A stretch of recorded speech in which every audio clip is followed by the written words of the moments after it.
Hey everybody, it's Norm and welcome back to another edition of Behind the Garage Door. Today Will and I are going to head down to Apollo Beach and visit a guy named Scott who's a customer of Stingray Chevrolet, and the vehicle he bought from us isn't what you exactly think that you would buy here, but in fact you can. So let's go downstairs, hop in something cool, and head to Apollo Beach.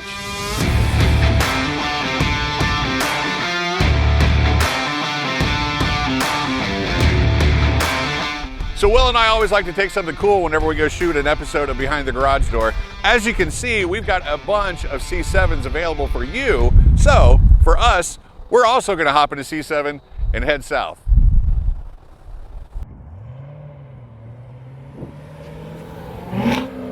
And we made it to Apollo Beach in this beautiful home. I mean, you can never go wrong with Apollo Beach. That view is fantastic. And we're here with Scott. And Scott, thank you so much for inviting us over to show us your collection of cars. My pleasure. Scott's collection is really cool because it's kind of dear to my heart because he has everything from street rods to exotics. Exotic, we should say, because wait till you see this exotic that he has. Scott, thank you so much for inviting us down to your house. Oh, my pleasure. Beautiful home, Apollo Beach. You can never go wrong. So let's go ahead without further ado and find out what's behind the garage door.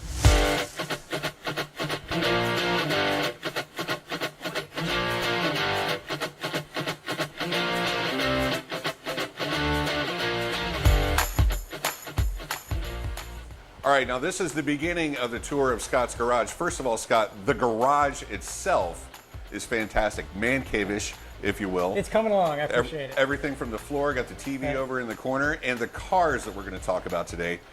68 Chevelle, 56 Ford F1 or F100? 100. F100, and a 37 Chevy that I hear you're going to make into a gasser. That's the plan. That's the Is this the plan. plan? As soon as we get the renovations of the house done, settle down a little bit, we'll spend some time on that. Let's start with the Chevelle. Sure. Did you buy it in this condition, or have you done most of the stuff to it? Oh, pretty close. I picked this up.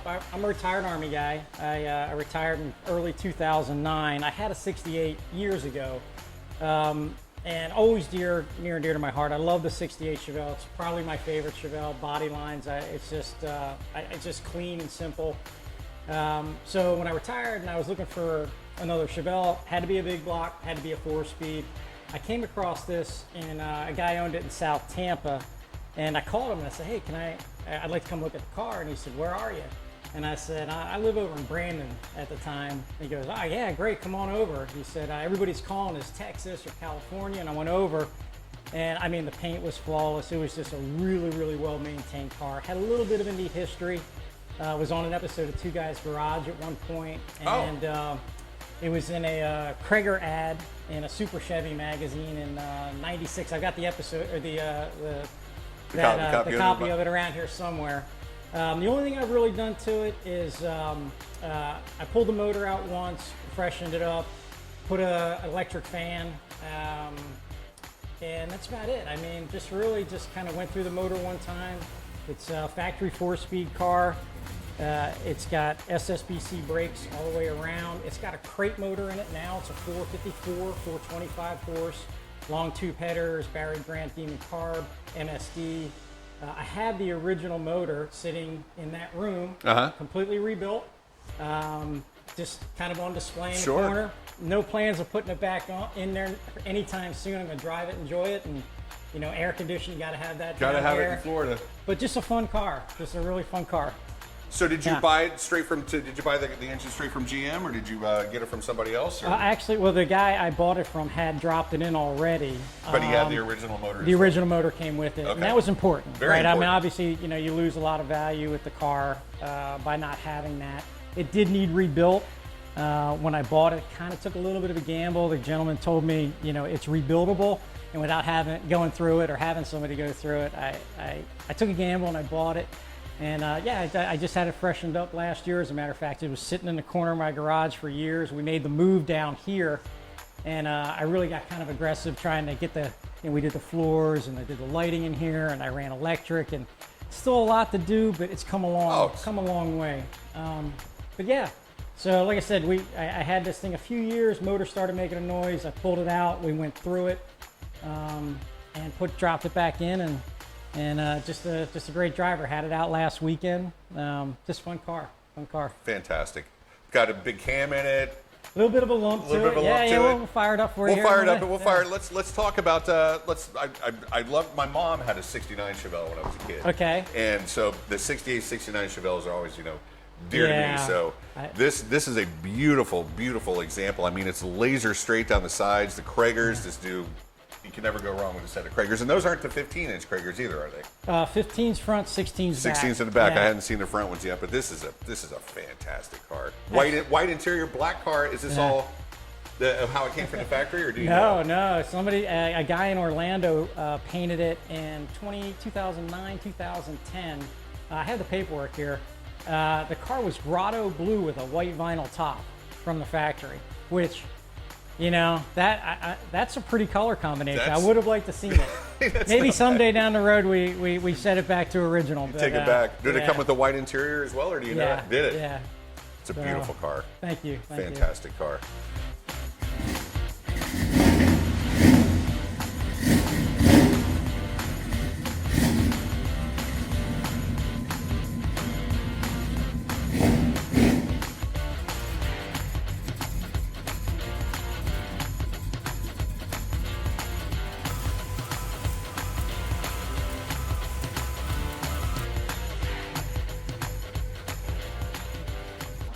Okay, so now we're moving over to the 56 Ford F100, correct? Yes, sir. Yes, sir. Okay. First of all, what is this color? It's a mint green. It caught my eye. I was looking for a mid-50s pickup, and everything's black or red, and I love the old school stuff, right? I mean, to me, this just looks like, right out of the 50s, right out of the 60s. So the love color. The gear shift, yeah. I bought it from a guy in Kentucky, shipped it down. I drove it for about a year. The motor was tired. I pulled it out. It's got a crate motor in it. Ford guys are going to hate me, but it's a Chevy powered truck. 383 stroker, 425 horse, 450 So she's a runner. It's got glass packs. It's loud. Yeah. It's a fun truck. It's got an early 80s Chrysler front clip. So I put the Willwood disc brakes on them. It took me a little bit of time to figure out exactly the brake kit I needed, because I didn't know exactly what the front clip was out of, other than an early Mopar. An early 80s. See, typically when you see this, it's a second generation Camaro front clip. Yeah. So you don't have any idea what that actually came out of? I'm trying to even think of what it could have been. Cordoba, something like that. Those aren't full frame cars? I thought those were full frame cars. I don't know. It was in there. Wow. Yeah. So I got on the phone with the guys at Summit, and I had the whole brake kit broken down, and they worked with me, and they sent me a kit, and it was the right one. So yeah. First shot. Redid the interior in it. It had an old kind of gray tweed, very 1980s, early 90s look to the interior. So I had Anthony's custom restyling out on 301. Guy's Dean over there. Go see him. He's a great guy. Did the interior for me. Like I said, we dropped the 383, brand new turbo 350. It's got a 9-inch Ford rear, air conditioning, power steering, power brakes. I say this is mine, but it's my wife's. Is it? Yeah. That's fantastic. So, this is such a cool truck. Can we get a look at this? Absolutely. This motor? Yeah. So it's got a fiberglass. Oh, look at this. Hood and fenders, metal cab and bed.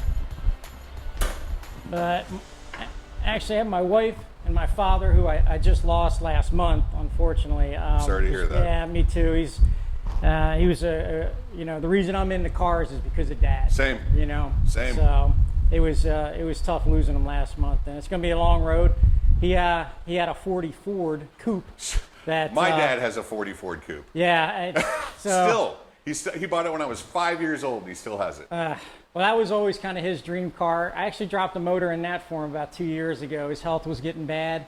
I knew it was one last project with Dad, so we dropped a little crate motor in that, and Dad's passing last month. That car's not leaving the family. No. So I already, bought it from Mom, and we'll find room for that someday. I would like to come back and see that car. Love to show it to you. That'd be fantastic. So 383 stroker. Yep. 425. Motor. It's a blueprint motor. Blueprint motor, yeah. Nice. So we did everything from the radiator, electric fan, motor, tranny. interior, did the brake kits, 17-inch rocket racing wheels, and the wide whites, which was a little bit of difficult to find somebody that does the wide white in the 17. But did you eventually find it from like Coker? It wasn't Coker. It was a guy out of South Carolina. Oh. I'll come up with the name in a minute, but he was a super nice guy. I called him, older gentleman, and he just helped me out on the phone, and we got it done.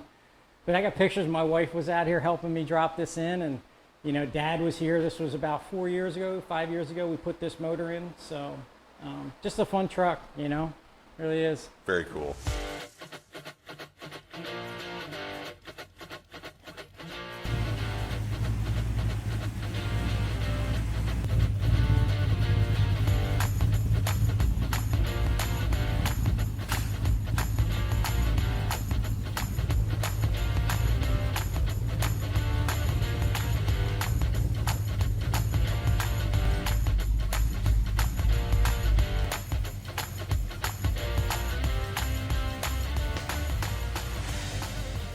So we move on from the F100 to probably the most interesting thing out here in the garage. Not that I don't love the truck, and obviously I love the Chevelle, but this 37 Chevy that it looks to me like you're getting ready to start like a gasser feel to it, but how did you acquire this and where are you taking it? I picked it up about 2 years ago. I bought it from a guy in Colorado, and I'm always partial to the 37s.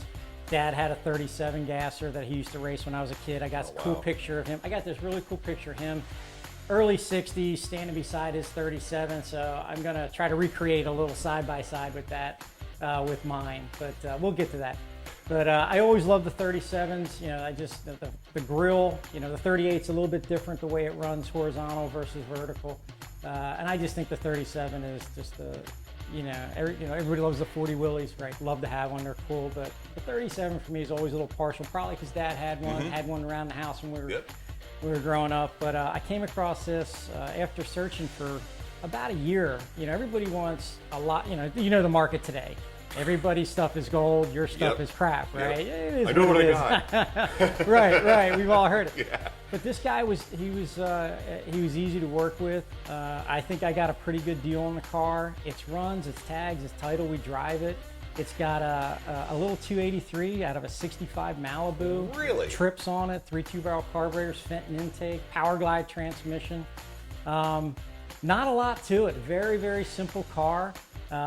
And it's fun, but talking to Steve, and he probably told you that, going that true gasser route, maybe building something like Dad was trying to build, or pay tribute to the guys I grew up at the drag strip watching. You hear about the stories of Stone Woods and Cook and John Masmani and all those guys racing back then. I saw that car at Mecum. The Stone Woods Cook. How cool, right? What a great piece of racing and car history. Absolutely, right? absolutely. So can we pop the hood? Absolutely. You don't pop the hood on this. You comes up from the side. Yeah, you come up from the side on this one.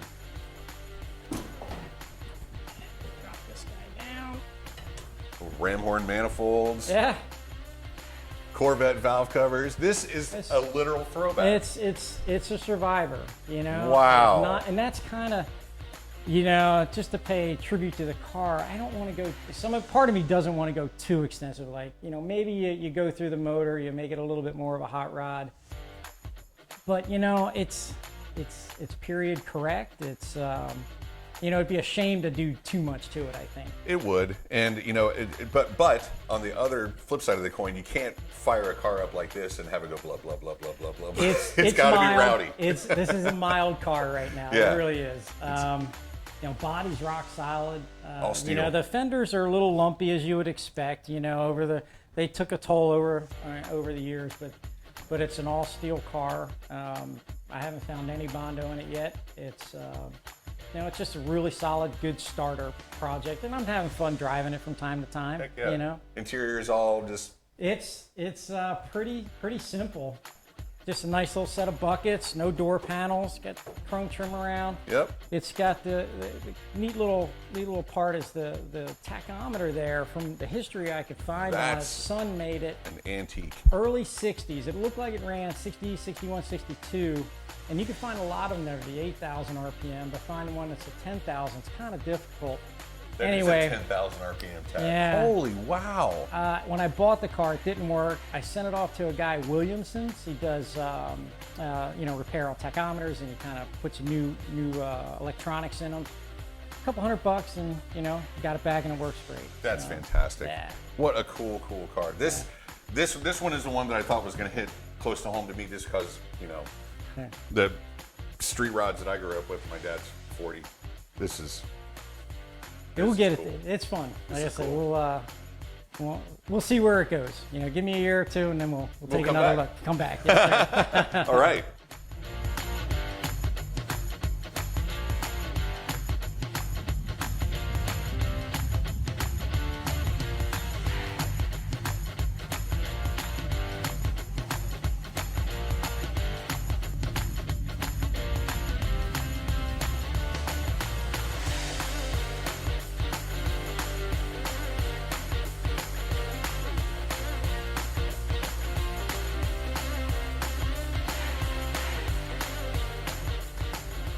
Okay, Scott, so we've gone over to the other side of your house where we talked about your supercar, and I wasn't really expecting a Denali, but so this is a supercharged Denali with how much horsepower? 620 to 630, they tell me.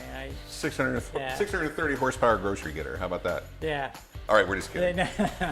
This is the supercar we were talking about. Now, I'm kind of familiar with this vehicle. This is a Ferrari 458, correct? Yep. What year is it? 2012. 2012. Now, what made you decide to go from street rods, muscle cars, to a Ferrari? I think it's what we were talking about a little bit off camera is, you got some guys that are just car guys, and then they're just Mustang guys. And I'm just a car guy. I like all cars. And growing up as a kid who didn't have a picture of, something like this on your wall. Concussion. So, right. So, no, it's just, talking with Steve, and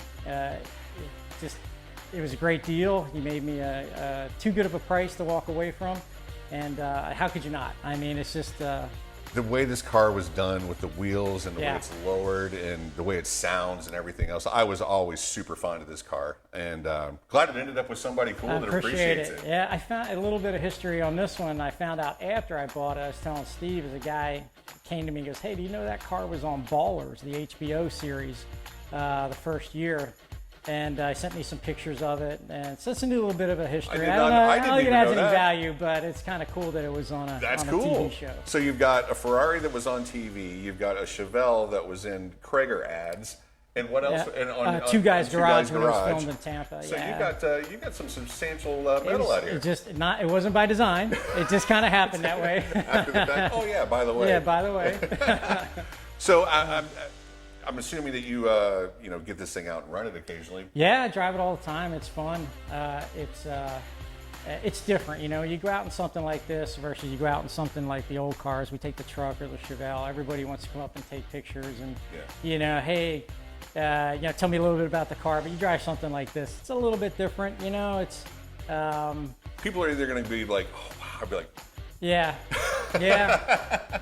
But this car, I've always been such a fan of this car, and I'm like I said, I'm really glad that it ended up with somebody that really, really appreciates it and knows what it is. I was looking for white with red interior. It's kind of what I wanted.